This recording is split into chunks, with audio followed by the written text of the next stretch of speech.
बहुत साल पहले की बात है। पहाड़ों और खेतों के बीच बसा हुआ एक छोटा सा गांव था, जिसका नाम सीतानगर था।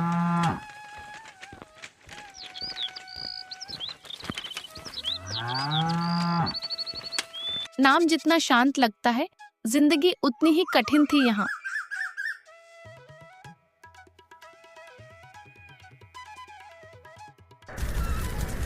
सर्दियों में यहाँ की ठंड हड्डी चीर देने वाली होती थी।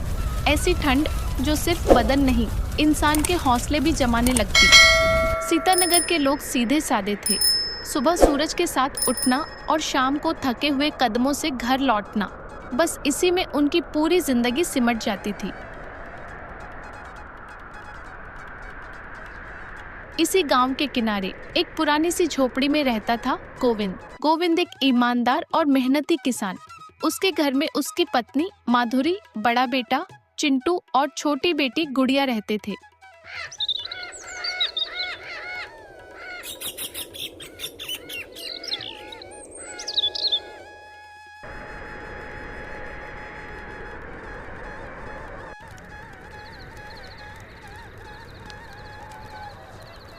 अजी सुनिए जी, ये कंबल और लपेट लीजिए। आज तो ओस ऐसी गिर रही है जैसे बर्फ हो। अरे माधुरी, रहने दो, पहले बच्चों को ठीक से ढक दो। मैं तो किसान हूँ, ठंड सहने की आदत है मुझे। गोविंद का यह कहना बस दिलासा था। उसके हाथ पैर सुन्न हो चुके थे और झोपड़ी की दरारों से आती बर्फीली हवा सीने में चुभ रही थी। बाबू, ठंड बहुत है। क्या मैं कल स्कूल जा पाऊंगा? हाँ बेटा, जरूर जाओगे।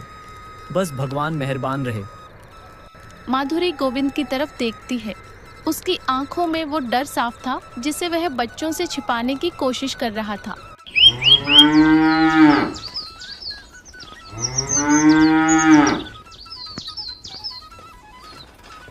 इस साल गोविंद ने अपनी छोटी सी जमीन पर फूल गोभी, मटर और गेहूं बोया था। सीतानगर की ठंडी मिट्टी इन फसलों के लिए मशहूर थी, लेकिन बीज और खाद खरीदने के पैसे नहीं थे। मजबूरी में गोविंद ने गांव के सबसे रईस और क्रूर साहूकार सेठ विक्रमदास से ऊंचे ब्याज पर कर्ज लिया। सेठ विक्रमदास, गांव के लोग उसका नाम सुनते ही रास्ता बदल लेते थे। लालच, घमंड और पत्थर जैसा दिल, यही उसकी पहचान थी। उसका एक ही उसूल था, कर्ज लो तो या तो पैसा दो या अपनी जमीन। फसल तैयार होने ही वाली थी कि कुदरत का कहर बरपा।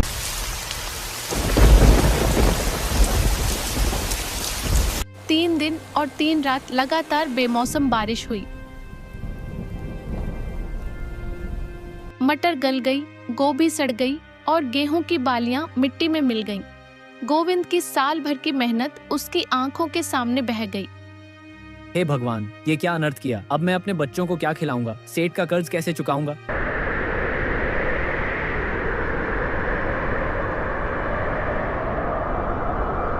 गोविंद, बाहर निकल हरामखोर।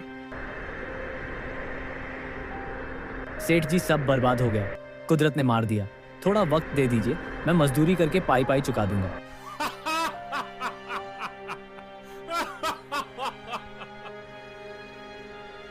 वक्त की कीमत मैं वसूलता हूँ। आज तेरे पास देने को कुछ नहीं है, इसलिए अभी के अभी ये घर और जमीन खाली कर। सेठ जी, छोटे बच्चे हैं, इस बर्फीली सर्द में हम कहाँ जाएंगे? थोड़ी दया कीजिए। दया धर्म की बातें मंदिर में करना। सिपाही, इनका सामान बाहर फेंको। उस सर्द शाम गोविंद अपने परिवार के साथ बेघर होकर सड़क पर आ गया।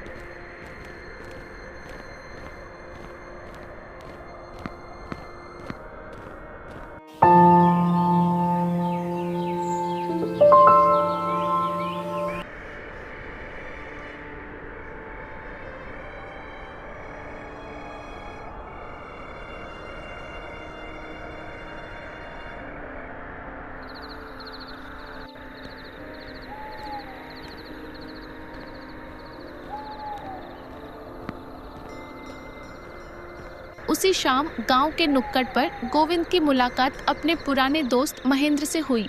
महेंद्र शहर में काम करता था और अपनी बीमार मां का हाल जानने गांव आया था। गोविंद, तू यहाँ सड़क पर, ये बच्चे इस ठंड में क्यों ठिठुर रहे हैं? महेंद्र, मेरे भाई, मेरी तकदीर फूट गई। सेठ ने सब छीन लिया। महेंद्र ने पूरी बात सुनी। उसकी आंखों में गुस्सा था, पर दिमाग में एक योजना बन रही थी। भाई, पहले तो तू भाभी और बच्चों को लेकर मेरे घर चल, यहाँ बहुत ठंड है। फिर सभी महेंद्र के घर पे जाते हैं।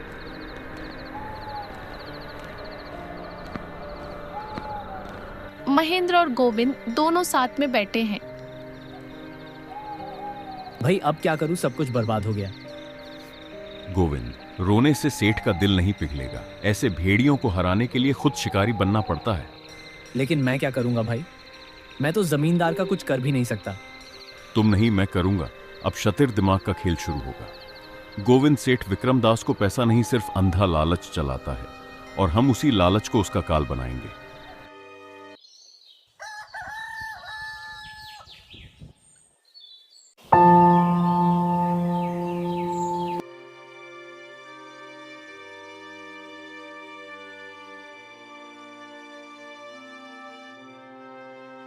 सेठ जी, सुना है आपने अभी अभी एक नई जमीन अपने नाम की है। हाँ, पर तुझे क्या?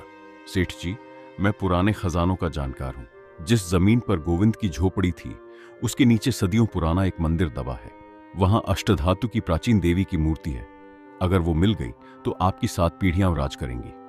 खजाना और सोना सुनते ही सेठ की आंखों में लालच की चमक आ गई। उसने तुरंत महेंद्र को खुदाई के काम पर लगा दिया। महेंद्र दिन भर मिट्टी खुदवाता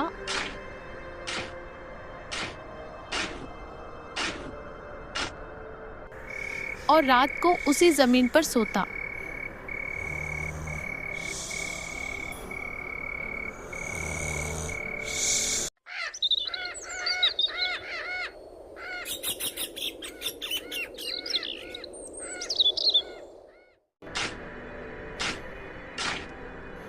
सेठ दूर से छिपकर उस पर नजर रखता। उसे लगने लगा कि अब उसकी किस्मत चमकने वाली है।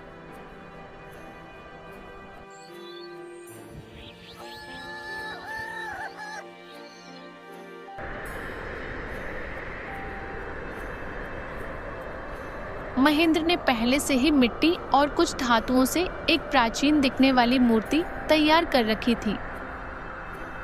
उस तूफानी रात जब पहरेदार ठंड से बचने के लिए आग ताप रहे थे, महेंद्र ने वह मूर्ति गहरे गड्ढे में दबा दी।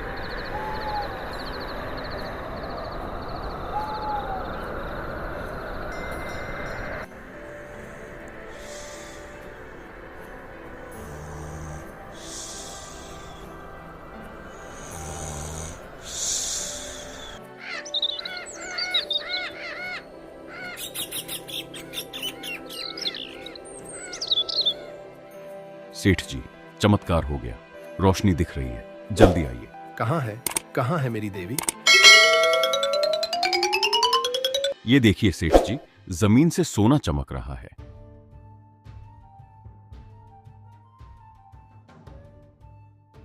जैसे ही सेठ ने मूर्ति को हाथ लगाया, तभी वहां लाइटें जली। महेंद्र ने पहले ही पुलिस और जिला कलेक्टर को सूचना दे दी थी कि यहाँ पुरातत्व विभाग की चोरी की मूर्ति का सौदा हो रहा है। सेठ विक्रमदास, हमें खबर मिली है कि आप अवैध रूप से ऐतिहासिक खजाना हड़प रहे हैं। सेठ जी, ये तो सरकारी जमीन हो जाएगी और आप जेल जाएंगे। अगर आप अभी इस जमीन के कागजात वापस गोविंद के नाम कर दें तो मैं कह दूंगा कि मूर्ति मेरी है और आप बेकसूर हैं। हाँ, मुझे जेल नहीं जाना। ये लो कागज, इस पर गोविंद का नाम लिख दो। जैसे ही कागजों पर हस्ताक्षर हुए और कलेक्टर ने मुहर लगाई, महेंद्र ने वह मूर्ति उठाई और पत्थर पर दे मारी। मूर्ति मिट्टी की तरह टूट गई।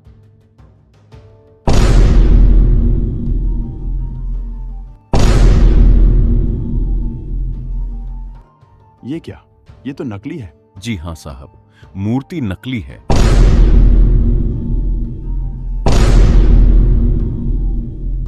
लेकिन इस सेठ का लालच और इसके गुनाह बिल्कुल असली हैं।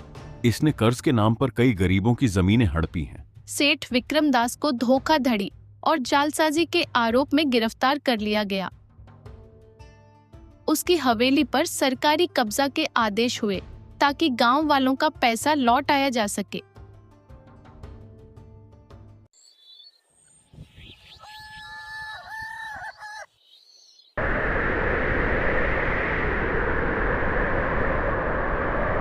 उसी कड़कड़ाती ठंड वाली रात में आज गोविंद की झोपड़ी में डर नहीं बल्कि सुकून की आग जल रही थी। लीजिए, गर्मा गर्म चाय पीजिए। गोविंद, बुरा वक्त उस सर्द रात जैसा होता है जो कभी खत्म नहीं होता, लेकिन अगर उम्मीद की आग जलाए रखो तो सुबह का सूरज जरूर निकलता है। तू दोस्त नहीं, मेरा भाई है महेंद्र। आज तूने मेरे बच्चों का भविष्य बचा लिया। और इस तरह सीतानगर की वह सर्द रात अन्याय के अंत और इंसाफ की रोशनी के साथ समाप्त हुई।